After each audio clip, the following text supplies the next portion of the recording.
Hello student, कैसे हैं आप। मैं Sonu sir. Surface chemistry chapter में आपका हार्दिक स्वागत है। और बड़े दुख से कहना हो रहा, आप लोग चैनल को सब्सक्राइब नहीं कर रहे हैं। ठीक है, थोड़ा सा सब्सक्राइब कीजिए, ध्यान दीजिए। आज हम लोग अधिशोषण का लास्ट टॉपिक देखेंगे। ठीक है, जिसमें हम लोग देखेंगे कि द्रव्य, जैसे हम लोग गैस को ठोस की सतह पर अधिशोषित करते थे नहीं, आज हम लोग देखेंगे कि द्रव को कैसे हम लोग ठोस की सतह पर क्या करेंगे, अधिशोषित करेंगे। इसके बाद इसी में लास्ट टॉपिक है अधिशोषण का अनुप्रयोग। उसके बाद जब ये टॉपिक क्या हो जाएगा, समाप्त हो जाएगा, तब हम लोग पढ़ेंगे उत्प्रेरक के बारे में। तो ध्यान देंगे और प्लीज़ ध्यान देंगे ये भी कि सर चैनल को सब्सक्राइब करना है। ठीक है,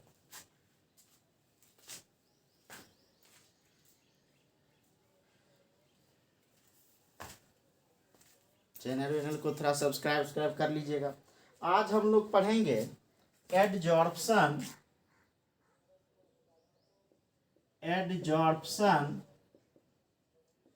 from solution phase. Adsorption from solution phase. Adsorption मतलब अधिशोषण, फ्रॉम सॉल्यूशन फेज, जलीय विलयन से। मतलब आप समझिए, एक चीज हम लोग पढ़ेंगे कॉलम क्रोमेटोग्राफी, वर्णलेखिकी।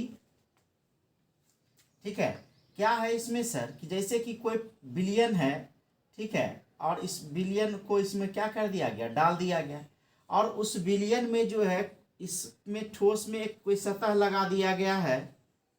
ठीक है, क्या करेंगे, जब विलयन को डालेंगे तो यह इसको क्या कर लेगा, अपनी ओर क्या कर लेगा, खींच लेगा, अधिशोषित कर लेगा। ठीक है, तो कहता है कि विलयन से किसको अधिशोषित करेगा, विलय को।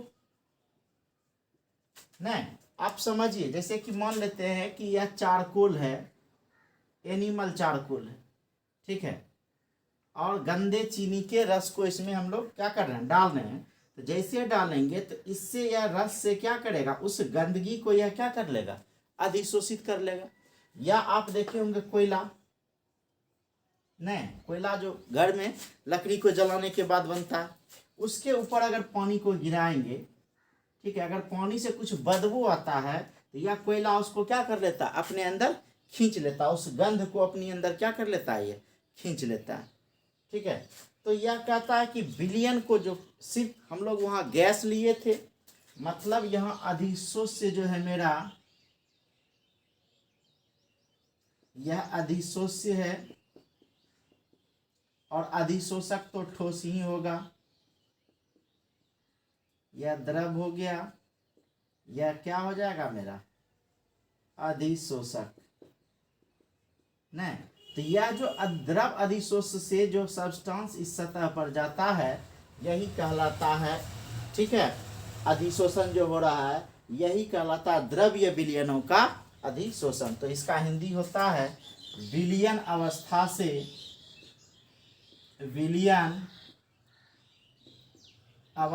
से अधिशोषण।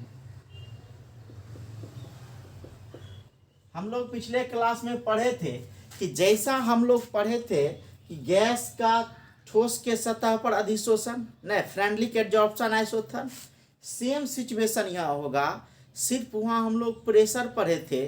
ठीक है, वहाँ प्रेशर के जगह यहाँ क्या होगा, कंसंट्रेशन होगा, सांद्रण होगा। ठीक है, तो हम लोग देखते हैं इसका डिफिनेशन क्या होगा कि विलयन अवस्था में अधिशोषण कहता है किसी ठोस अधिशोषक द्वारा, किसी ठोस अधिशोषक द्वारा, किसी ठोस अधिशोषक द्वारा विलयन के, यह हमारा क्या है, विलयन के एक या एक से अधिक, और भी चीज रहता है जिसको क्या करता है, खींच लेता है। किसी ठोस अधिशोषक द्वारा विलयन के एक या एक से अधिक, एक या एक से अधिक या एक या अनेक, एक या एक से अधिक को क्या कहते हैं? अनेक कहते हैं। विशिष्ट विलय, विशिष्ट विलय, विशिष्ट विलय के कणों को, विशिष्ट विलय के कणों को क्या कर लेता है? अधिशोषण किया जाता है या अधिशोषित कर लेता है। किसी ठोस अधिशोषक द्वारा विलयन के एक या अनेक विशिष्ट विलय के कणों को, या कणों का लिख दीजिए, कणों का अधिशोषण, अधिशोषण किया जाता है। ठीक है, कहने का मतलब कि यह जो द्रव विलयन है हमारा, इससे जो विलय होगा उस विलय को एक या एक से अधिक भी रहेगा तो उसको यह क्या कर लेगा? अधिशोषित कर लेगा। ठीक है, जैसे ही अधिशोषित कर लिया तो यह द्रव विलयन से गया, इसीलिए कहता है विलयन अवस्था से क्या? अधिशोषण। फिर कहता है कि विलयनों से अधिशोषण, हम लोग चर्चा किए थे कि जो विलयन से अधिशोषण होता है ये फ्रेंडलिक एडजॉर्प्शन आइसोथर्म के अनुसार ही होता है। नहीं, अभी चर्चा किए थे कि लिखेंगे विलयनों से अधिशोषण में भी, विलयनों से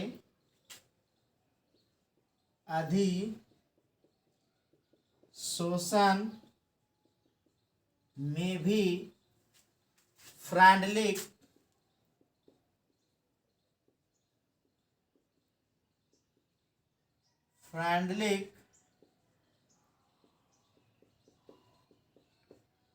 अधिशोषण समतापी, विलयनों से अधिशोषण में भी फ्रेंडलिक अधिशोषण समतापी का अनुप्रयोग होता है, अनुप्रयोग होता है।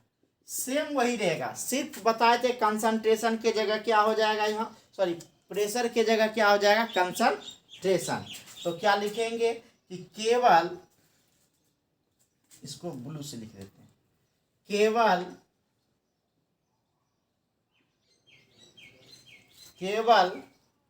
क्या हो जाएगा?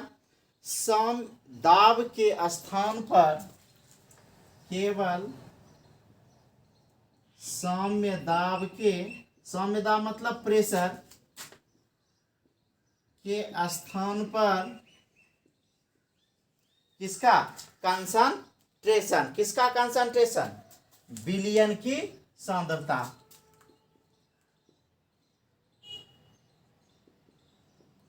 विलयन की सांद्रता का प्रयोग किया जाता है। न विलयन की सांद्रता का, विलयन की सांद्रता प्रयुक्त की जाती है, लिखिए प्रयुक्त की जाती है, विलयन की सांद्रता प्रयुक्त की जाती है। अब हम लोग इसके पहले पढ़े थे फ्रेंडलिक एडजॉर्प्शन आइसोथर्म, क्या था? इसको हम लोग x माने थे और इसको क्या माने थे? m माने थे।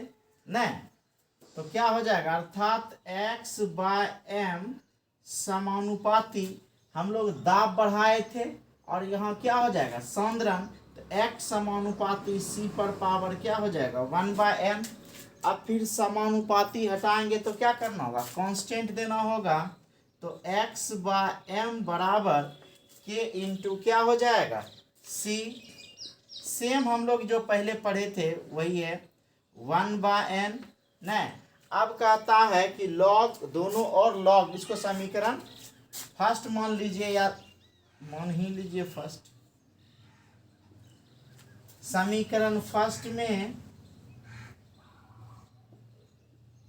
दोनों ओर क्या लेने पर? लॉग लेने पर। दोनों ओर जैसे लॉग लीजिएगा तो क्या हो जाएगा, लॉग एक्स बाय एम बराबर लॉग के प्लस लॉग सी पर पावर 1/n न। और क्या हो जाएगा, ये जो पावर है इसके पहले आ जाता है लॉग एक्स बाय एम बराबर लॉग के प्लस 1/n लॉग सी न।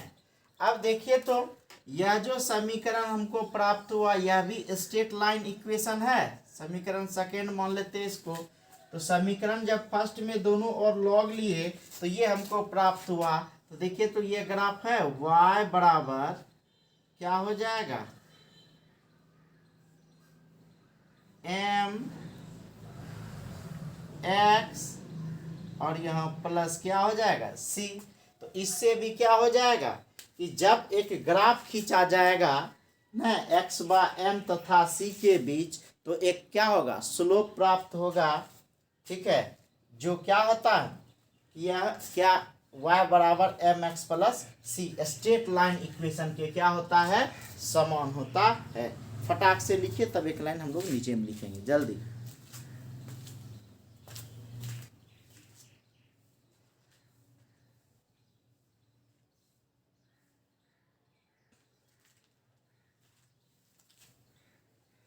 तो क्या बताए सर, विलयन अवस्था से अधिशोषण में कि किसी भी ठोस अधिशोषक द्वारा विलयन के एक या अनेक, या जो विलयन है इस विलयन से एक या एक से अधिक विशिष्ट विलय के कणों को क्या कर लेता है, एडजॉर्ब कर लेता है, अधिशोषित कर लेता है, मतलब सीधा अपनी ओर क्या कर लेता है, खींच लेता है।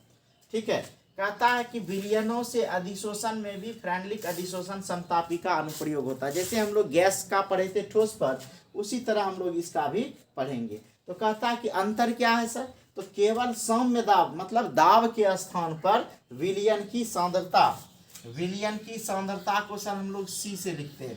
केवल विलयन की सांद्रता प्रयुक्त की जाती है, अर्थात x बाय एम समानुपाती सी पर power 1/n, x by M बराबर k इंटू सी 1/n। समीकरण फर्स्ट में दोनों ओर लॉग लेने पर लॉग x बाय एम बराबर लॉग के प्लस लॉग सी पर पावर 1/n। अब यह 1/n आगे आ जाएगा तो लॉग x बाय एम बराबर लॉग के plus log 1/n into log C. यह स्ट्रेट लाइन इक्वेशन y बराबर एम एक्स प्लस सी के समान हो जाता है। अब हम लोग एक लाइन इसमें लिख सकते हैं,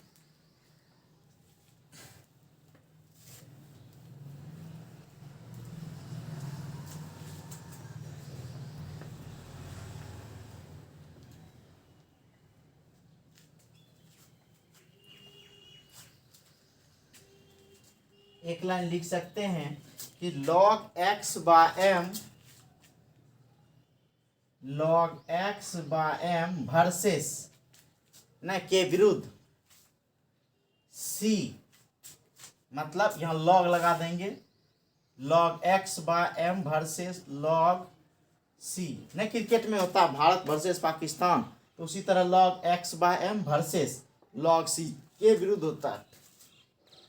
log x by m versus log c के बीच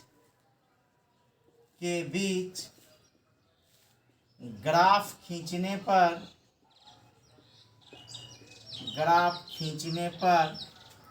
क्या होता है, स्ट्रेट लाइन प्राप्त होता है, स्ट्रेट लाइन प्राप्त होता है न। स्ट्रेट लाइन इक्वेशन है y बराबर एम एक्स प्लस सी। स्ट्रेट लाइन प्राप्त होता है जो फ्रेंडलिक अधिशोषण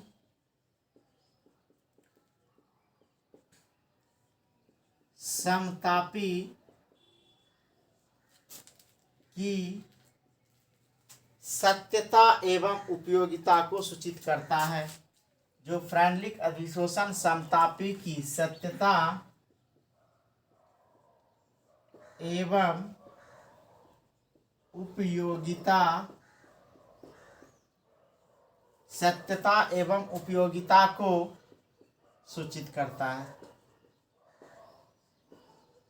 सूचित करता है।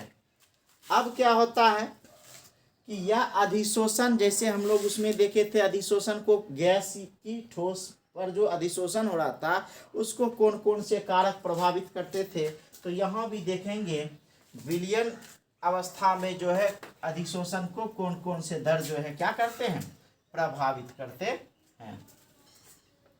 तो हम लोग हेडिंग देंगे विलयन प्रावस्था से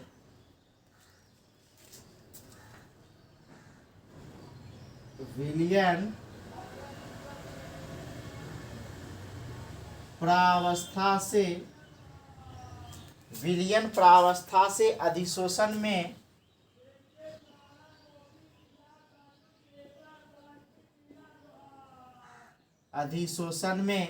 विलयन प्रावस्था से अधिशोषण में निम्नलिखित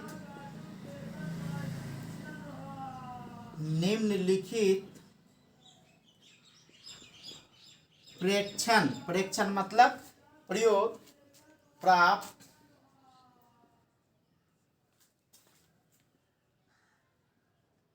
किए गए हैं। क्या क्या प्राप्त किया गया है? पहला, अधिशोषण की सीमा ताप बढ़ने पर घटेगी। अधिशोषण की सीमा ताप बढ़ने पर क्या होगी? घटेगी। ध्यान दीजिएगा, सेम जो पहले पढ़े थे वही है। अधिशोषण की सीमा ताप बढ़ने पर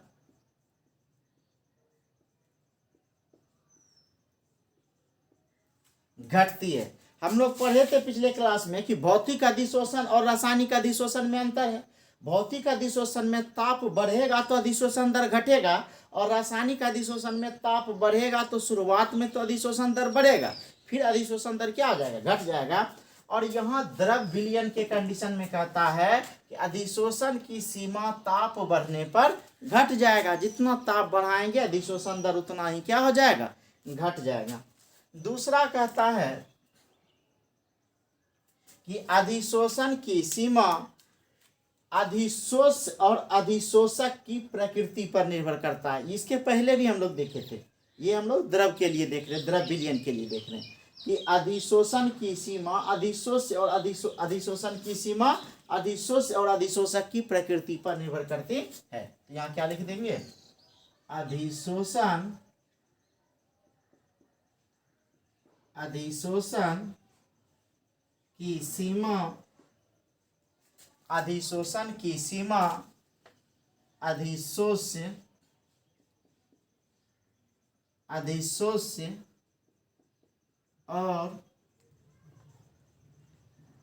अधिशोषक की, अधिशोषण की सीमा अधिशोष और अधिशोषक की प्रकृति पर निर्भर करती है।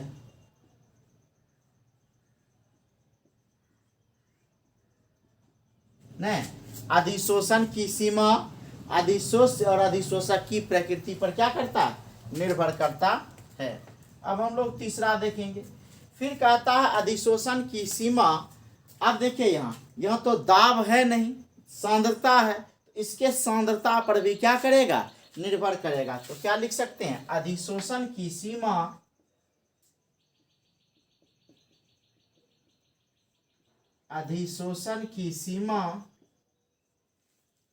नहीं, क्या आ जाएगा? विलयन में विलय,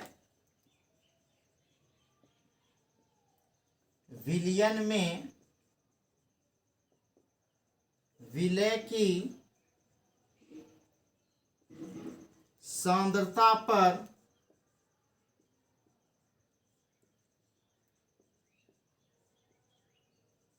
निर्भर करता है। अधिशोषण की सीमा विलयन में विलय की सांद्रता पर क्या करता है? निर्भर करता है। अब एक चीज और पढ़े थे कि जितना ज्यादा पृष्ठीय क्षेत्रफल होगा, जितना ज्यादा सतह के चारों ओर खाली जगह होगा, उतना ज़्यादा अधिशोषण का दर होगा नहीं। तो यहाँ भी वही बात है, नंबर 4 में लिखेंगे अधिशोषण की सीमा अधिशोषक के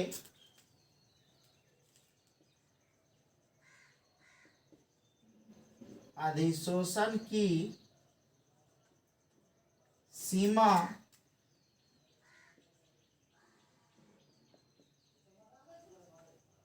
अधिशोषक के पृष्ठीय क्षेत्रफल बढ़ने पर पृष्ठीय क्षेत्रफल बढ़ने पर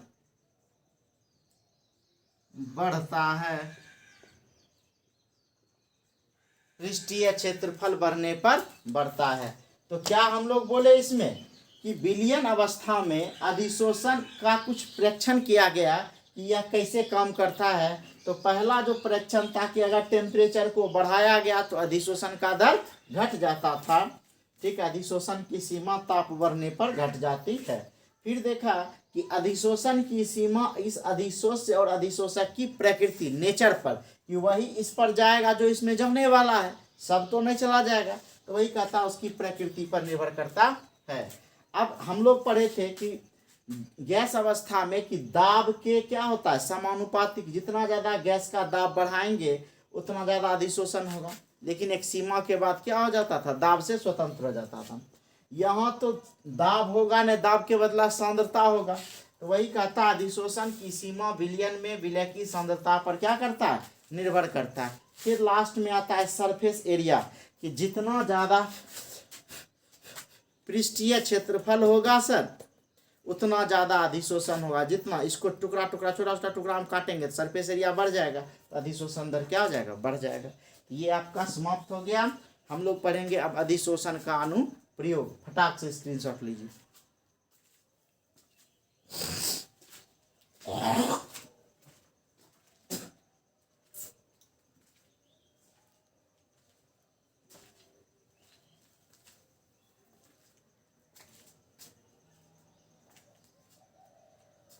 सब कुछ जी का जंजाल हुआ, बोलो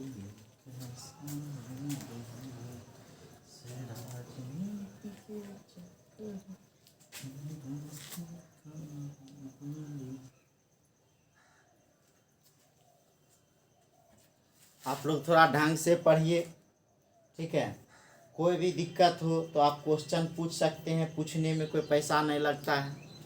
ठीक है, और थोड़ा चैनल को सब्सक्राइब ज़रूर कर दीजिए।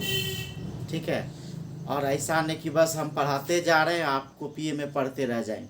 इसका नोट्स बनाइए, इसको लिखिए, और बहुत इंटरेस्टेड टॉपिक है। ठीक है, जब ये चैप्टर समाप्त हो जाएगा तो हम एक क्विक रिवीजन भी आपको करा देंगे। ठीक है, फिर क्वेश्चन आंसर बाद में होगा। ठीक है, आप पढ़िए, अगर आप आराम से पढ़ते हैं तो एक भी चीज़ इसमें आपका छूटेगा नहीं। ठीक है, और ज़्यादा क्या डालो देखते हैं। अब हम लोग पढ़ेंगे अधिशोषण के अनुप्रयोग। अधिशोषण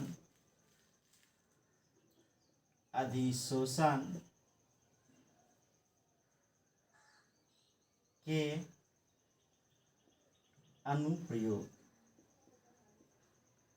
अधिशोषण के अनुप्रयोग देखिए, पढ़े तो बहुत कुछ, अब सबका समरी, ये जो अधिशोषण था हमारे दैनिक जीवन को कैसे प्रभावित करता है, इसका हमारे दैनिक जीवन में क्या इम्पोर्टेंस है। ठीक है, तो इसको हम लोग देखेंगे तो जो कुछ भी पढ़े तो वह बेहतर तरीके से समझ में आ जाएगा। मोटा मोटी यही बात है कि अधिशोषण कुछ हानिकारक पदार्थ को अपने अंदर क्या कर लेता है, खींच लेता है, या हानिकारक नहीं भी हो तो भी यह क्या कर लेता है, खींच लेता है। ठीक है, तो खींच लिया तो उस पदार्थ में क्या परिवर्तन होता है, उसी के बारे में हम लोग अधिशोषण के अनुप्रयोग में पढ़ते हैं। इसका बहुत सारा अनुप्रयोग है। तो सबसे पहला अनुप्रयोग इसमें है कि उच्च निर्वात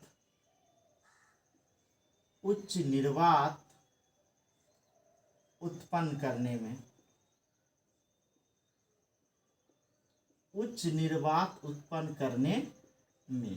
ये उच्च निर्वात कैसे उत्पन्न होता है सर, हाई वैक्यूम उत्पन्न करने में इसका उपयोग होता है। जैसे कोई भी बर्तन एकदम मतलब समझिए माइक्रो लेवल की बात है कि जब किसी में थोड़ा सा भी नमी हो, थोड़ा सा भी मात्रा हो, तो सबको यह क्या कर लेगा, अंदर से एकदम खींच लेगा। आप ऐसे समझिए कि सिरिंज में अगर थोड़ा सा भी हवा रहेगा और हमारे बॉडी में चला जाएगा तो क्या हो जाएगा, नुकसान हो जाएगा। आप देखिएगा, इसीलिए डॉक्टर जब सुई देने के लिए या कंपाउंडर जो सुई देने के लिए सुई खींचता है तो वो ऐसे ऐसे ऐसे करके देखता है ताकि उसके अंदर एयर ना रह जाए। तो अधिशोषण में क्या होता है कि अगर उच्च निर्वात उत्पन्न करना है, हाई वैक्यूम करके एकदम पूरा का पूरा क्या कर लेगा, एक एक चीज को अपने अंदर क्या कर लेता है, खींच लेता है। आजकल देखते होंगे रोड उड को साफ करने में भी या घर उड को भी देखिएगा मोबाइल वोबाइल में, तो क्या करता है कि एक पाइप लगा रहता है, जो भी घर का कचरा है सबको क्या कर लेता है, एब्जॉर्ब कर लेता है, अधिशोषित कर लेता है ना। आप एयर क्लीनर का नाम हवा को शुद्ध करने वाला भी आता है, वह क्या करता है, अशुद्ध हवा को क्या कर लेता है, अपने अंदर खींच लेता है। तो उच्च निर्वात उत्पन्न करके क्या किया जाता है कि अधिशोषण के दर में वृद्धि किया जाता है। कहता है कि हवा में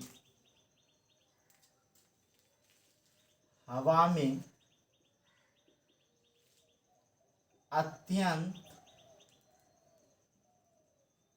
कम मात्रा में, हवा में अत्यंत कम मात्रा में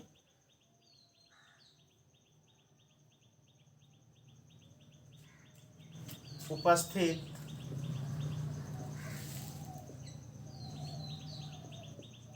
गैस को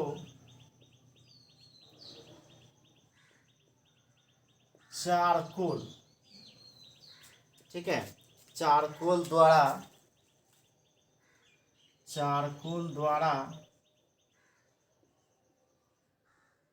अधिशोषित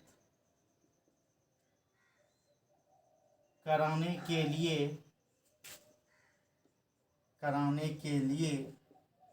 उच्च निर्वात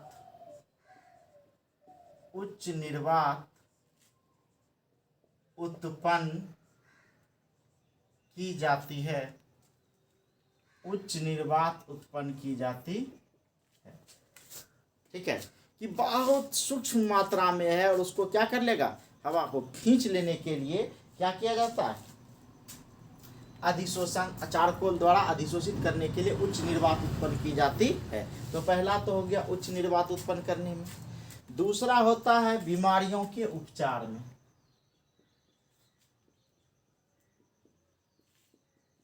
बीमारियों के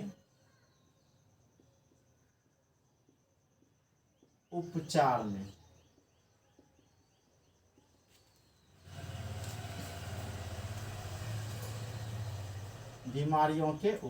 कैसे बीमारियों के उपचार में होता है सर?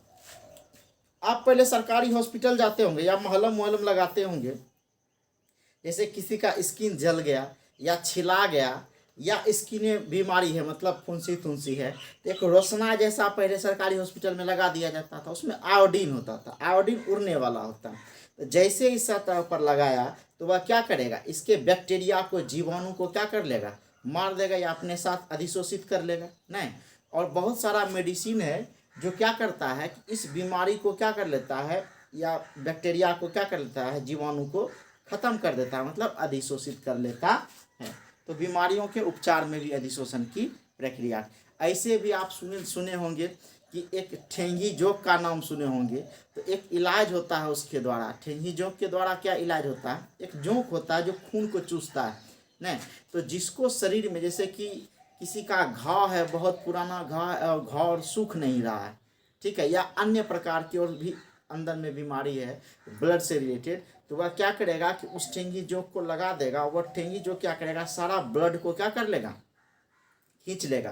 तो जैसे गंदा ब्लड खिंचाएगा, ठीक है, तब उस जोंक को क्या कर दिया जाता है, बाहर निकाल दिया जाता है। और जैसे ही सारा खिंचा गया गंदा, वह क्या हो जाता है, साफ हो जाता है। तो वह उसी तरह अधिशोषण जो है वो सारे बैक्टीरिया को क्या कर लेता है, खींच लेता है। तो बीमारियों के उपचार में कहता है अनेक औषधि मतलब होता है दवाई। अनेक औषधि कीटाणुओं को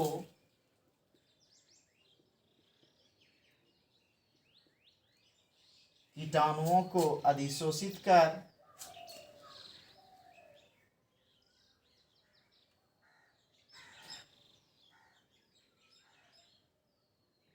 कीटाणुओं को अधिशोषित कर कीटाणुओं को अधिशोषित कर मार देता है। कीटाणुओं को अधिशोषित कर क्या कर देता है? मार देता है। तीसरा, गैस मास्क में। इसके पहले भी हम लोग चर्चा किए थे। यह गैस मास्क में, गैस मास्क क्या है सर? अब हम लोग जो मास्क लगाते हैं वो मास्क नहीं, गैस मास्क होता है जिसमें चारकोल होता है, ठीक है। और वह चारकोल क्या करता है कि जहरीली गैस, जैसे मीथेन हो गया, जैसे कोयला के खदान में बहुत जहरीली सब गैस निकलता है, उस सब गैस को अधिशोषित कर लेता है, ठीक है। तो कोयला खदानों में काम करने वाले लोगों के मास्क में एक क्या होता है कि चारकोल का जो है, ठीक है, उपयोग किया जाता है अधिशोषक के रूप में, जो जहरीली गैस को क्या कर लेता है? अधिशोषित कर शुद्ध गैस को पास होने देता है। तो हम लोग लिख सकते हैं कि गैस मास्क में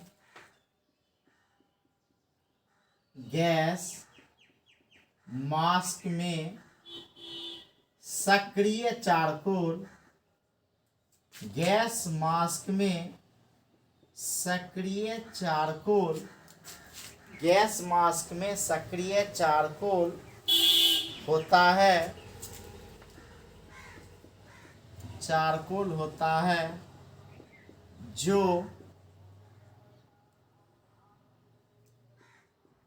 विषैली गैस को अधिशोषित कर लेता है, जो विषैली गैस को अधिशोषित कर लेता है। आपको सिर्फ पॉइंट याद रखना, उच्च निर्वात उत्पन्न करने में, बीमारियों के उपचार में, गैस मास्क में। उसी तरह चौथा इसका उपयोग है सर, चौथा उपयोग है आर्द्रता पर नियंत्रण में। आर्द्रता पर नियंत्रण में, ये आर्द्रता पर नियंत्रण में क्या होता है? हम लोग बताए थे कि आप अगर लेदर का जूता, पर्स, बेल्ट या फिर इलेक्ट्रॉनिक का कोई सामान खरीदने जाते हैं तो देखिएगा कि उसमें एक कागज का जैसा ऐसा पैकेट सा बना होता है, उजला जैसा, नहीं, और इसके जैसा कुछ अंदर में कागज में रहता है, नहीं। तो यह क्या करता है? यह सिलिका जेल होता है, ठीक है, जो बाहर में नमी आ जाएगा। अगर नमी लग जाएगा तो क्या हो जाएगा? लेदर खराब हो जाएगा, नहीं, भुआ जैसा लग जाएगा। तो उससे बचने के लिए इस पैकेट को जूता में या इलेक्ट्रॉनिक सामान में क्या कर दिया था? रख दिया जाता है, ताकि उसके अंदर अगर नमी हो तो उस नमी को यह क्या करते रहेगा? खींचते रहेगा। और जैसे हम लोग लाते हैं, इसको उठा के फेंक देते हैं बाहर, नहीं, और समझ में ही नहीं आता है क्या। तो वह जो उजला जैसा छोटा सा एक पैकेट जो होता है, उसी को हम लोग, उसमें सिलिका जेल होता है जो आर्द्रता मतलब नमी को क्या कर लेता है? अधिशोषित कर लेता है। तो हम लोग लिख सकते हैं इसमें सिलिका जेल एवं aluminium jail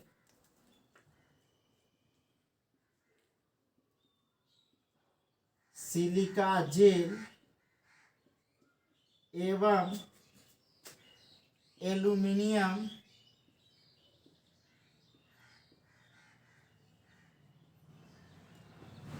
jail, silica gel एवं एल्युमिनियम जेल का उपयोग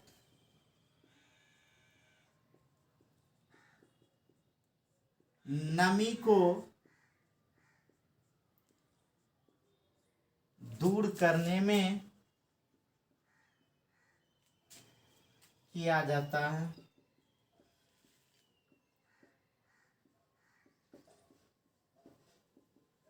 नमी को दूर करने में किया जाता है। पांचवा पॉइंट है अक्रिय गैसों का पृथक्करण।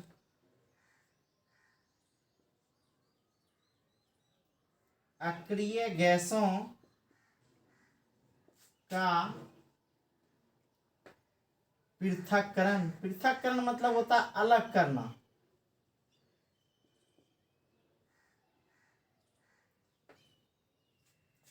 अक्रिय गैसों का पृथक्करण, ये आधा को है, ध्यान से देखिएगा, ठीक है। अक्रिय गैसों का पृथक्करण, थोड़ा पूरा लिख लीजिए। अक्रिय गैसों का पृथक्करण। अक्रिय गैस न निष्क्रिय गैस, जैसे हीलियम हो गया, नियोन हो गया, आर्गन हो गया, क्रिप्टन हो गया, ठीक है। इस अक्रिय गैसों को क्या किया जाता है? अलग किया जाता है, ठीक है। और अलग करने के लिए किसका उपयोग किया जाता है?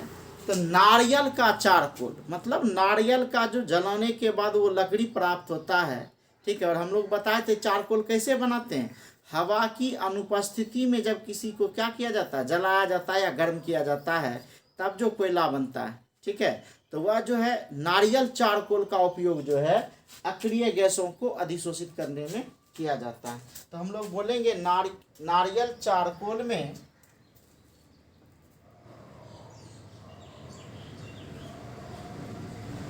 नारियल चारकोल में अलग अलग तापों पर, नारियल चारकोल में अलग अलग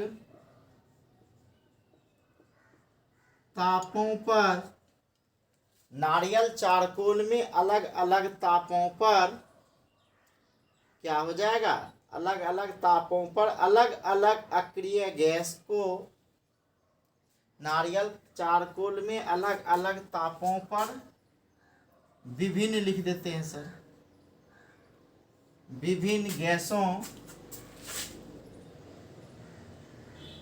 विभिन्न अक्रिय गैसों, विभिन्न अक्रिय, कहता है नारियल चारकोल में अलग अलग तापों पर विभिन्न अक्रिय गैसों को अधिशोषित करने की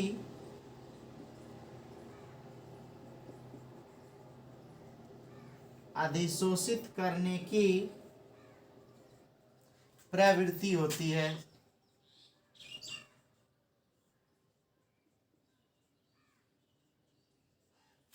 विभिन्न अक्रिय गैसों को अधिशोषित करने की प्रवृत्ति होती है। अब आप लोग सुने होंगे वर्णलेखिकी अधिशोषण। वर्णलेखिकी अधिशोषण क्या होता है? एक वर्णलेखिकी एक बर्तन होता है, जैसे पाइप होता है, मोटा जैसा पाइप, उसी में उसके सतह में, अभी जो हम लोग शुरुआत में बताए थे, यह एक सतह है और इस सतह से कोई अधिशोषक लगा होता है, ठीक है। और इससे होकर के कोई विलयन को पास कराया जाता है। तो विलयन में जो अलग अलग पदार्थ है, इसको यह क्या कर लेता है, अधिशोषित कर लेता है।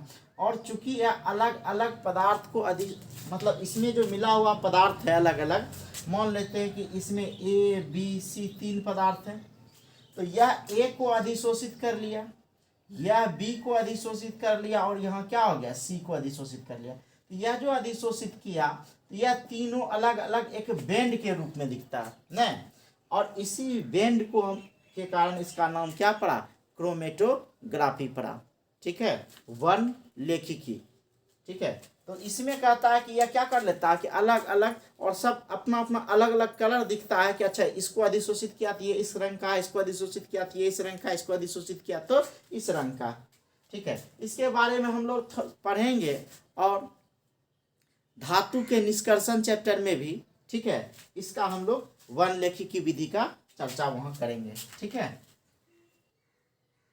धातु को शुद्ध किया जाता है इस विधि द्वारा।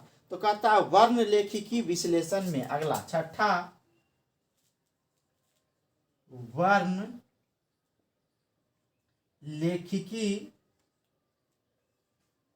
विश्लेषण में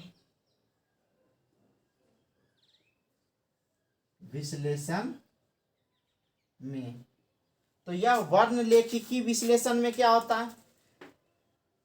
तो यही जो अलग अलग जगह यह अधिशोषित हुआ, अलग अलग इसका यूज हुआ, मतलब उपयोग हुआ, इसका उपयोग जनरली जो होता है इंडस्ट्रियल केमिस्ट्री में, औद्योगिक रसायन में होता है, एनालिटिकल केमिस्ट्री में एनालिसिस करने में होता है। तो हम लोग इसमें लिख सकते हैं कि विश्लेषणात्मक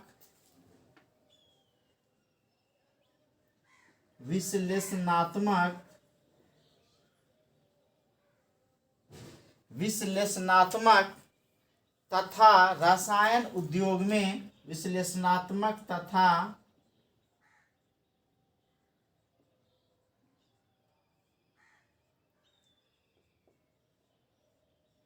रसायन उद्योग में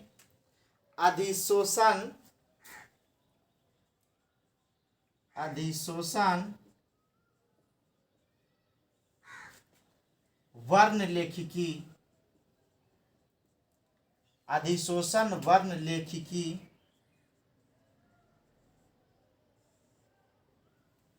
यही वर्णलेखिकी अधिशोषण है जिसका उपयोग किया जाता है, ठीक है, बिलियन से। जनरली इसका उपयोग क्या होता है? जैसे गैस को हम लोग पढ़े थे, तो बिलियन से जो गैसों का अधिशोषण होता है उसी के लिए अधिशोषण वर्णलेखिकी का उपयोग किया जाता है। अधिशोषण वर्णलेखिकी क्या करेगा? बिलियन में न यौगिक के शुद्धिकरण यौगिक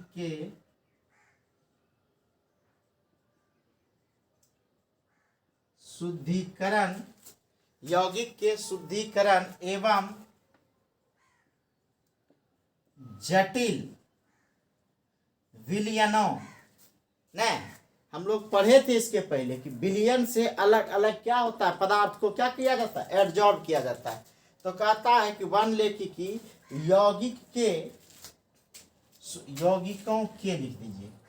यौगिकों के शुद्धिकरण एवं जटिल मिश्रणों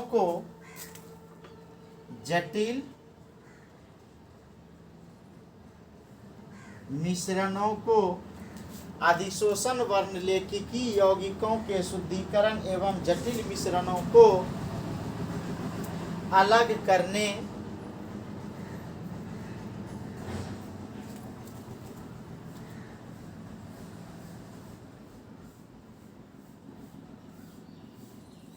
की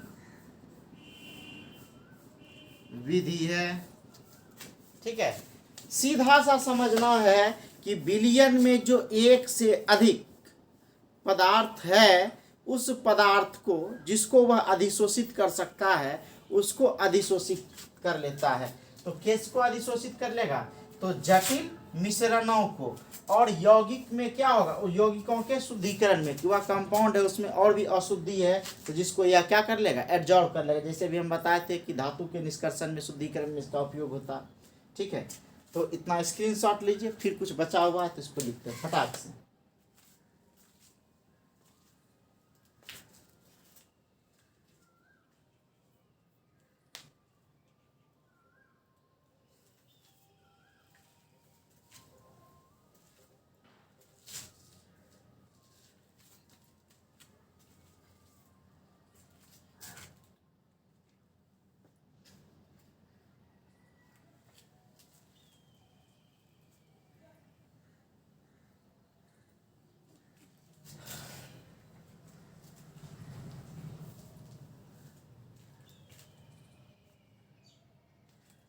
अब हम लोग देखेंगे सातवां,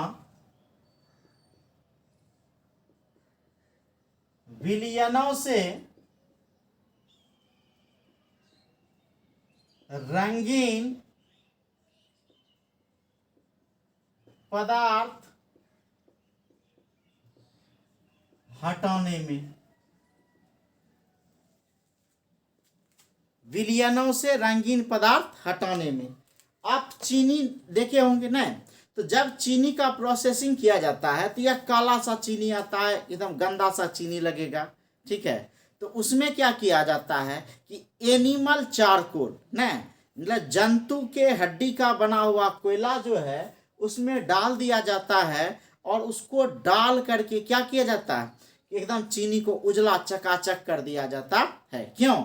तो वह जो एनिमल चारकोल डाला जाता है वह अधिशोषक का कार्य करता है, मतलब वह उस गैस को क्या कर, उसके अंदर जो गंदगी उपस्थित है उस गंदगी को अधिशोषित कर लेता है। तो हम लोग बोल सकते हैं animal charcoal, animal animal medium लिख देते हैं, एनिमल चारकोल, एनिमल चारकोल बिलियनों को, बिलियनों की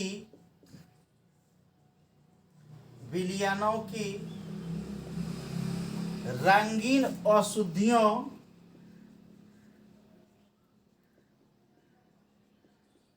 बिलियनों की रंगीन अशुद्धियों, मतलब वही जो काला जैसा चीज रहा, बिलियनों की रंगीन अशुद्धियों को क्या करता है, अधिशोषण द्वारा हटा देता है। रंगीन अशुद्धियों को अधिशोषण द्वारा क्या किया जाता है, रंगहीन कर दिया जाता है, रंगहीन कर दिया जाता है। इसके बाद है हमारा सर विसमांगी उत्प्रेरण में 8, विसमांगी उत्प्रेरण में, विसमांगी उत्प्रेरण में देखिए ये हो गया आपका विलयनों से रंगीन पदार्थों को हटाने में, और ये हो गया विसमांगी उत्प्रेरण में। जैसे हेबर विधि द्वारा अमोनिया के उत्पादन में लोहा उत्प्रेरक का उपयोग किया जाता है। यह उत्प्रेरक क्या करता है कि उत्प्रेरक का एक ठोस सतह होता है जहां यह गैस क्या होता है आकर के एब्जॉर्ब हो जाता है, अधिशोषित हो जाता है, और इसके बाद जो है क्या होता है, रिएक्शन हो जाता है। जैसे हेबर विधि के द्वारा अमोनिया का उत्पादन किया जाता है, संपर्क विधि द्वारा H2SO4 का उत्पादन किया जाता है। तो यहाँ यह उत्प्रेरक का उपयोग होता है। अब सर ये उत्प्रेरक है क्या, विसमांगी उत्प्रेरक क्या है, जस्ट इसके बाद वाले टॉपिक में हम लोग पढ़ेंगे, क्योंकि अब इसके बाद उत्प्रेरक ही शुरू करेंगे। थोड़ा सा जान लीजिए कि अगर मेरा अधिशोष्य गैस है, ठीक है सर, मतलब आप समझिए कि एक अभिकारक गैस है और उत्पाद भी गैस है, लेकिन इस दोनों को उत्प्रेरित करने वाला जो होगा वह ठोस हो जाएगा, तो यह दोनों से क्या हो गया, अलग हो गया। ठीक है, इसी को हम लोग क्या कहते हैं, विसमांगी, मतलब सेम नहीं रहे। ठीक है, इसके बारे में और डिटेल से हम लोग आगे पढ़ेंगे। विसमांगी उत्प्रेरक आम भाषा में समझिए कि दो एक जात का, एक लड़का एक जात का है और लड़की भी एक ही जात का है, लेकिन उसका अगवा बर्तुहार जो है वह दूसरे जात का है। ठीक है, तो यहाँ दूसरे जात का, तो यहाँ क्या होगा, ठोस द्रव और गैस होगा। तो यहाँ जो है दोनों के अवस्था में चाहे गैस हो अभिकारक, तो उत्प्रेरक मेरा ठोस हो जाएगा। उस स्थिति में ये विसमांगी उत्प्रेरक उपयोग में आता है। तो कहता है विसमांगी उत्प्रेरक में, तो कहता है उत्प्रेरक की ठोस सतह पर, उत्प्रेरक की ठोस सतह पर, जैसे ठोस सतह हुआ वह किसका काम करेगा, अधिशोषक का। किसका काम करेगा, अधिशोषक का। अभिक्रियकों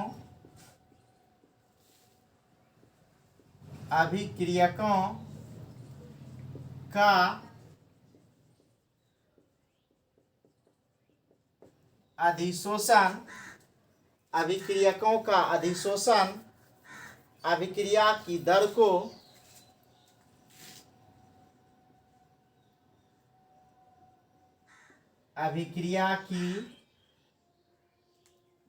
को बढ़ा देता है,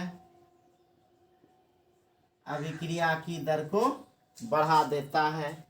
जैसे जैसे संपर्क विधि द्वारा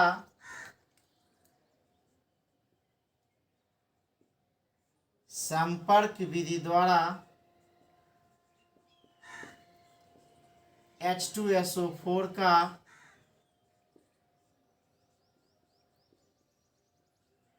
उत्पादन में, संपर्क विधि द्वारा H2SO4 के लिख लीजिए, के उत्पादन में,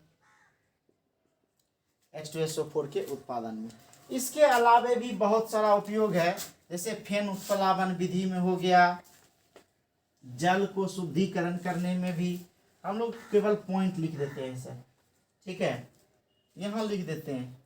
इसके अलावे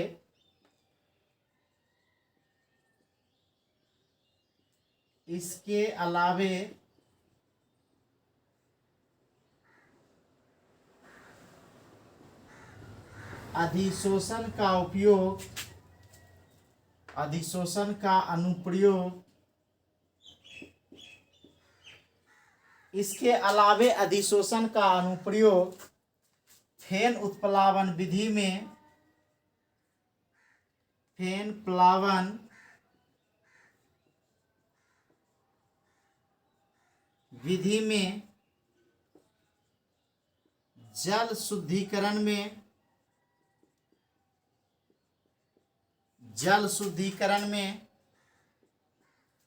नहीं, आप आरओ का पानी पीते हैं तो उसमें हानिकारक जो होता है गैस या फिर हानिकारक तत्व, उसको क्या कर लिया जाता है, एब्जॉर्ब कर लिया जाता है। तो फेन प्लावन विधि में, जल शुद्धिकरण में, इसके अलावे अधिशोषण सूचक में,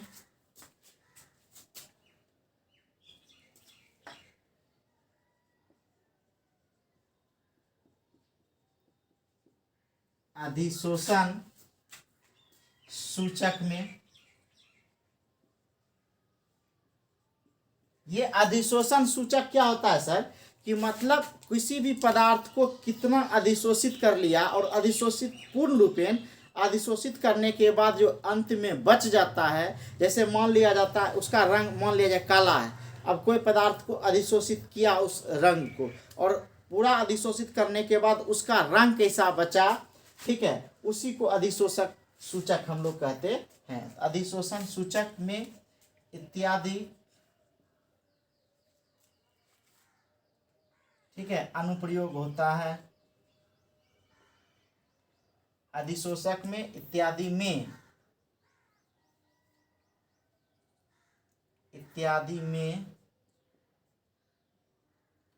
अनुप्रयोग होता है, अनुप्रयोग होता है। ये हमारा समाप्त हो गया सर, ठीक है, ये था हमारा अधिशोषण का अनुप्रयोग। अब हम लोग इसके बाद पढ़ेंगे उत्प्रेरण। तो हमको लगता है कि एक बार किताब पढ़ लीजिएगा, एनसीईआरटी किताब में भी सारा कुछ दिया गया है, लाइन बाय लाइन आप एनसीईआरटी को पढ़ सकते हैं, आपको समझ में आ जाएगा। एक बार पुनः चैनल को सब्सक्राइब कर लीजिए। Thank you.